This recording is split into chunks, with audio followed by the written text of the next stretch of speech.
കൃഷ്ണ മുകുന്ദ ജനാർദ്ദന കൃഷ്ണ ഗോവിന്ദ നാരായണ ഹരേ. ഇന്നലെയോളം എന്തെന്നറിഞ്ഞില്ല, ഇനി നാളെയും എന്തെന്നറിഞ്ഞില്ല. ഇത് സാധാരണ ലൗകികരായിട്ടുള്ള മനുഷ്യരെന്ന് പറയുന്നവർക്ക്, മനുഷ്യരെന്ന് പറയുന്നവർക്കുള്ള ഒരു സിദ്ധാന്തമാണ്. എന്നാൽ അതിൽ നിന്ന് വ്യതിചരിച്ച് അതിന് ഉപരിയായിട്ട് നിൽക്കുന്ന മഹാത്മാക്കളുണ്ട്. മനുഷ്യരെക്കാളും കുറേ കൂടെ ഉയർന്നവരാണ് മഹാത്മാക്കൾ. അവർക്ക് ഈ പറഞ്ഞ തത്വം ബാധകമല്ല. കാരണം പൂനെയിൽ അഭേദാനന്ദ സ്വാമികൾ അവിടെ ഭജനയും സത്സംഗവും നടത്തിക്കൊണ്ടിരിക്കുന്ന ഒരു അവസരം. അപ്പോൾ ഒരു ദിവസം അവിടെ വൈകുന്നേരത്തേക്ക് ഭജനയെക്കുറിച്ച് ഒരു അനൗൺസ്മെൻറ്റ് പോയിരുന്നു. തെരുവിൽ അഭേദാനന്ദ സ്വാമികളുടെ ഭജനയുണ്ട്, എല്ലാവരും വരണം, സത്സംഗമുണ്ട്, എല്ലാവർക്കും സ്വാഗതം. ഈ അനൗൺസ്മെൻറ്റ് കഴിഞ്ഞ ദിവസം അന്ന് വൈകുന്നേരത്തെ ഭജന കഴിഞ്ഞപ്പോഴത്തേക്ക് ഒരാൾ അടുത്തേക്ക് വന്നപ്പോൾ അന്ന് ഗുരുനാഥൻ കൂടുതലുമായിട്ട് ആദ്യം തുടങ്ങുമ്പോഴത്തേക്ക് എല്ലായിടത്തും ഹരേ രാമയാണ് തുടങ്ങുന്നത്. പക്ഷെ അന്ന് അവിടെ തുടങ്ങിയത് പ്രിയരാധേ പ്രിയരാധേ രാധേ രാധേ പ്രിയ പ്രിയ പ്രിയ ശ്യാമ പ്രിയ ശ്യാമ ശ്യാമ ശ്യാമ പ്രിയ പ്രിയ. അപ്പോൾ ഇത് ഭഗവാൻ ദാസ് എന്ന് പറയുന്നൊരു ശിഷ്യനുണ്ട്. അപ്പോൾ അദ്ദേഹം അത് എടുത്ത് ചോദിച്ചു, ഭഗവാനെ എപ്പോഴും മഹാമന്ത്രത്തിൽ തുടങ്ങുന്നത് ഇന്ന് ഇതിലെന്താണെന്നിട്ട് പറഞ്ഞ് ഇതും മഹാമന്ത്രം തന്നെയാണ്, അതിൽ നിന്ന് വ്യത്യാസമില്ല, ഇത് അമ്മയുടെ മന്ത്രം, അപ്പം മഹത്തായ മന്ത്രമാണ് എന്ന് പറഞ്ഞ് അന്നത്തെ ആ ഒരു പ്രത്യേകത എന്തെന്ന് അദ്ദേഹത്തിന് മനസ്സിലായില്ല. ഭജന കഴിഞ്ഞ സമയത്ത് അതുവരെ അവർ കണ്ടിട്ടില്ലാത്ത ഒരു യുവാവ് വന്ന് ഗുരുനാഥൻ്റെ പാദങ്ങളിൽ വീണ് നമസ്കരിച്ചു. എന്നിട്ട് ഇന്ന് കരയുന്നു. അപ്പോൾ ആ സമയത്ത് ഇവർ കേട്ട് അതെന്താ കരയാൻ കാര്യം, ഇങ്ങനെ എന്താണ് കേട്ട്. അപ്പോൾ ഇദ്ദേഹം പറഞ്ഞത്, എനിക്ക് അഭേദാനന്ദ സ്വാമികളാണ് ഇങ്ങനൊരു ജീവൻ തന്നത്. എന്തെന്ന് പറഞ്ഞാൽ വർഷങ്ങൾക്ക് മുമ്പ് ഞാൻ ബാലനായിരിക്കുന്ന സമയത്ത് ഒരു തവണ വീട്ടിൽ നിന്ന് പുറത്തിറങ്ങിയ സമയത്ത് എന്നെ ഒരു പാമ്പ് കടിച്ചു കഴിഞ്ഞ് ഞാനവിടെ ബോധം കെട്ട് വീഴുകയും എൻ്റെ അമ്മയും അച്ഛനും നോക്കിയപ്പോൾ എൻ്റെ ശരീരമൊക്കെ അങ്ങ് നീലിച്ച് കറുത്ത് കഴിഞ്ഞു. അപ്പോൾ അവർ നോക്കിയപ്പോഴത്തേക്ക് ശരീരം അങ്ങ് തണുക്കുകയും ചെയ്തു. ആ സമയത്ത് അവിടെ കൊട്ടാരത്തിൽ, എന്നുവെച്ചാൽ കുറ്റാലമാണ് സ്ഥലം, കുറ്റാലത്തായിരുന്നു.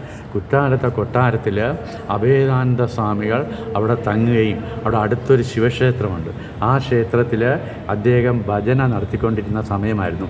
അപ്പോൾ ഇവർ ഭജനയ്ക്ക് ഈ പയ്യൻ്റെ അമ്മയും അച്ഛനും ഭജനയിൽ പങ്കെടുത്തിട്ട് അവർ വീട്ടിലെത്തിയപ്പോഴാണ് വീട്ടിൻ്റെ മുമ്പായിട്ട് ഈ ഇങ്ങനെ മൃതം ശരീരമായി തന്നെ കിടന്ന ആ ബാലനെ കണ്ടത്. അപ്പോൾ അവർ ഏങ്ങി കരഞ്ഞു. എന്താണ്, അയ്യോ ഗുരുനാഥൻ്റെ ഭജന കേട്ടിട്ട് നമുക്ക് കിട്ടിയ പുണ്യം ഇതാണല്ലോ, എന്താണ് ഇതിങ്ങനെ സംഭവിച്ചത്. ഏതായാലും അവരോട് നമുക്കിനി ഇവിടെ ഇട്ടുകൊണ്ട് കിടന്നിട്ട് കാര്യമില്ല. പെട്ടപ്പോൾ ബോഡിയൊക്കെ അങ്ങ് തണുത്ത് തുടങ്ങി. അവിടെ തൂക്കിയെടുത്ത് നേരെ ഓടിക്കൊണ്ടുവന്ന് സ്വാമിജിയുടെ മുമ്പ് വന്ന് കിടത്തി. ഭഗവാനെ ഇത് നോക്കുക, ഞങ്ങൾക്കൊരു കുഞ്ഞേ ഉള്ളൂ, ആ കുഞ്ഞിനെ ഇതാ കാലസർപ്പം ദംശിച്ചിരിക്കുന്നു, കറുത്തിരിക്കുന്നു, നീലരേഖം വന്നുപോയി, ഇനി ഞങ്ങൾക്ക് യാതൊരു ഗതിയില്ല, ഞങ്ങൾ എന്താണ് ചെയ്യേണ്ടത് എന്ന് പറഞ്ഞപ്പോഴത്തേക്ക് പുഞ്ചിരിയോടുകൂടി ഗുരുനാഥൻ പറഞ്ഞു, ചെയ്യേണ്ടത് പറഞ്ഞാൽ ചെയ്യുമോ? അയ്യോ അവിടെ നിന്ന് കൽപ്പിച്ചാൽ എന്ത് വേണം ചെയ്യാം. അപ്പോൾ ഈ ഭജന കഴിഞ്ഞുള്ള ആളുകളെല്ലാവരും മാറിപ്പോയി തുടങ്ങിയിരുന്നില്ല, കുറേ ആളുകളുണ്ട്. അപ്പോൾ തന്നെ അദ്ദേഹം പറഞ്ഞു, ആ കൊച്ചിന് മുമ്പ് കൊണ്ടുവന്ന് കിടത്താൻ പറഞ്ഞു. കിടത്തിയിട്ട് അകത്തുനിന്ന് പറഞ്ഞു, കൂടെ നിന്ന് അടുത്ത് പറഞ്ഞു, അകത്ത് അവിടെ അലമാരിൽ ഒരു ഭസ്മ കിഴിയുണ്ട്, അതെടുത്തുകൊണ്ട് വരാൻ പറഞ്ഞു. ഭസ്മ കിഴി കൊണ്ടുവന്ന് കയ്യിൽ കൊടുത്തപ്പോൾ ഇദ്ദേഹം ആ കുഞ്ഞിൻ്റെ ശരീരത്തിൽ ഓം ഹ്രീം നമഃ ശിവായ, ഓം ഹ്രീം നമഃ ശിവായ, ഓം ഹ്രീം നമഃ ശിവായ എന്ന് 3 തവണ പറഞ്ഞിട്ട് ആ ഭസ്മം ദേഹത്ത് മുഴുവൻ അങ്ങിട്ടു. ഇട്ടിട്ട് അദ്ദേഹം പറഞ്ഞു, ഇനി ഇവിടെ ഇരുന്ന് അമ്മയും അച്ഛനെ അപ്പുറത്തും ഇപ്പുറത്തായിട്ട് ഇരിക്കാൻ പറഞ്ഞു. എന്നിട്ട് അവരെ കയ്യിൽ ഈ ഭസ്മം കൊടുത്തിട്ട് പറഞ്ഞു തരുന്ന ഇനിയുള്ള മന്ത്രം നിങ്ങൾ പറഞ്ഞിട്ട് ഈ കൊച്ചിൻ്റെ ദേഹത്ത് ഇങ്ങനെ ഭസ്മം ഇട്ടുകൊണ്ടേയിരിക്കണം, രക്ഷപ്പെടും എന്ന് പറഞ്ഞു. അയ്യോ ഇത് മാത്രം മതി, നിങ്ങൾ അപ്പുറം ഇരിക്കാൻ പറഞ്ഞു. അവർക്ക് പിന്നെ പൂർണ്ണ വിശ്വാസമാണ് ഗുരുനാഥനിൽ. അങ്ങനെ അദ്ദേഹത്തിൻ്റെ കയ്യിൽ നിന്ന് ആ ഭസ്മം വാങ്ങിച്ചിട്ട് അമ്മയും അച്ഛനും മാറി കയ്യിൽ ഭസ്മം എടുത്തു വെച്ചു. ഇനി ഞങ്ങൾ എന്താണ് പറയേണ്ട മന്ത്രം എന്താണ് എന്ന് പറഞ്ഞപ്പോൾ ഗുരുനാഥൻ അരുളി ചെയ്തു കൊടുത്തതാണ് ഓം ഹ്രീം നമഃ ശിവായ, ഓം നമോ നാരായണായ. കാരണം മരണത്തിൻ്റെ സംഹാരമൂർത്തിയാണ് ശിവൻ. എന്നാൽ അതിൻ്റെ മുഴുവൻ സമാപ്തിയിലെ ശാന്തിപ്രധാനമായ മന്ത്രമാണ് നാരായണ എന്നുള്ളത്. അങ്ങനെ അത് രണ്ടും ചേർത്ത് ശാന്തമായ ആ രൂപം വരാനായിട്ട് ഇത് ചേർത്ത് നിങ്ങൾ ഉച്ചരിക്കുക. അങ്ങനെ രണ്ടും കൂടെ ചേർന്നു. അപ്പോൾ ത്രയംബകത്തിനേക്കാളും കുറേ കൂടെ പവർ ഇതിനുണ്ടെന്നാണ് പറയണേ. കാരണം മൃത്യുവിലേക്ക് ചെല്ലുമ്പോൾ മൃത്യു നമ്മൾ അറിയാണ്ട് മൃത്യുപഥത്തിലേക്ക് കൊണ്ടെത്തിക്കുന്നതാണ് ത്രയംബകം. മരിക്കാതിരിക്കില്ല. അതേസമയം ഈ മന്ത്രത്തിൻ്റെ ശക്തി എന്ന് പറഞ്ഞാൽ രണ്ടും കൂടെ ചേർന്നതുകൊണ്ട് ശാന്തമായ ജീവിതം പ്രദാനം ചെയ്യാനുള്ള കഴിവ് നാരായണ മന്ത്രത്തിനുണ്ട്. അപ്പോൾ അതും ശിവനെയും കൂടെ ചേർത്താണ് ഈ മന്ത്രം പറഞ്ഞത്. അങ്ങനെ അവർ രണ്ടുപേരും ഈ ഭസ്മം പറഞ്ഞു തീരുമ്പോൾ ഭസ്മം ഇങ്ങനെ കുട്ടിയുടെ ദേഹത്ത് ഇങ്ങനെ പൂശുകയും ഈ മന്ത്രം പറഞ്ഞുകൊണ്ടിരിക്കുകയും ചെയ്തു. ഓം ഹ്രീം നമഃ ശിവായ, ഓം നമോ നാരായണായ. ഏകദേശം ഒരു 2-3 മണിക്കൂർ കഴിഞ്ഞപ്പോൾ കുഞ്ഞ് പതുക്കെ കണ്ണ് തുറന്നു. അപ്പോൾ അവർക്ക് വലിയ സന്തോഷമായി. അപ്പോൾ പറഞ്ഞു നിങ്ങൾ ഇനിയും 3-4 മണിക്കൂർ ഈ മന്ത്രം പറഞ്ഞുകൊണ്ടിരിക്കുക എന്ന് പറഞ്ഞിട്ട് ഗുരുനാഥൻ പതുക്കെ അവിടെ നിന്ന് പുറപ്പെട്ടു. പിന്നെ എവിടെയാണെന്നൊന്നും അറിഞ്ഞുകൂടായിരുന്നു. അവർക്ക് വലിയ പ്രയാസമായി. അവർ പലയിടത്തും അന്വേഷിച്ചു. പക്ഷേ ഗുരുനാഥൻ പോയത് ആർക്കും അറിഞ്ഞില്ല. എങ്ങോട്ട് പോയി എന്താണെന്നൊന്നും അറിഞ്ഞില്ല. പക്ഷേ ഈ കുഞ്ഞിന് ഈ പറയുമാതിരി നേരം പുലർന്നു കഴിഞ്ഞപ്പോഴത്തേക്ക് ശരിക്ക് ജീവൻ ലഭിക്കും. ആ നീല നിറമൊക്കെ അങ്ങ് മാറി.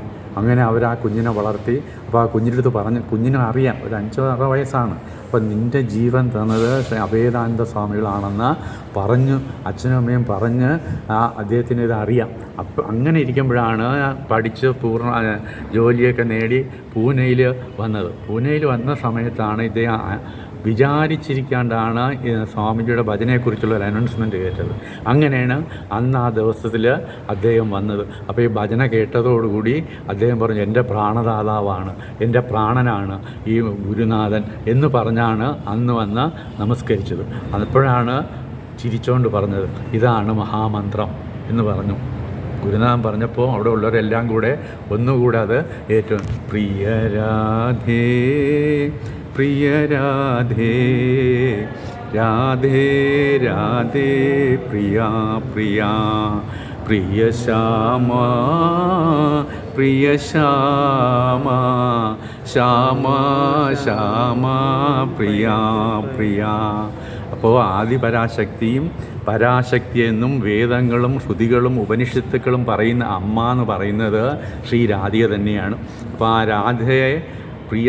രാധയെ പ്രിയരാധേ എന്ന് പറഞ്ഞ് ഇത് കൊടുത്തത് ശ്രീകൃഷ്ണ ഭഗവാനാണ്.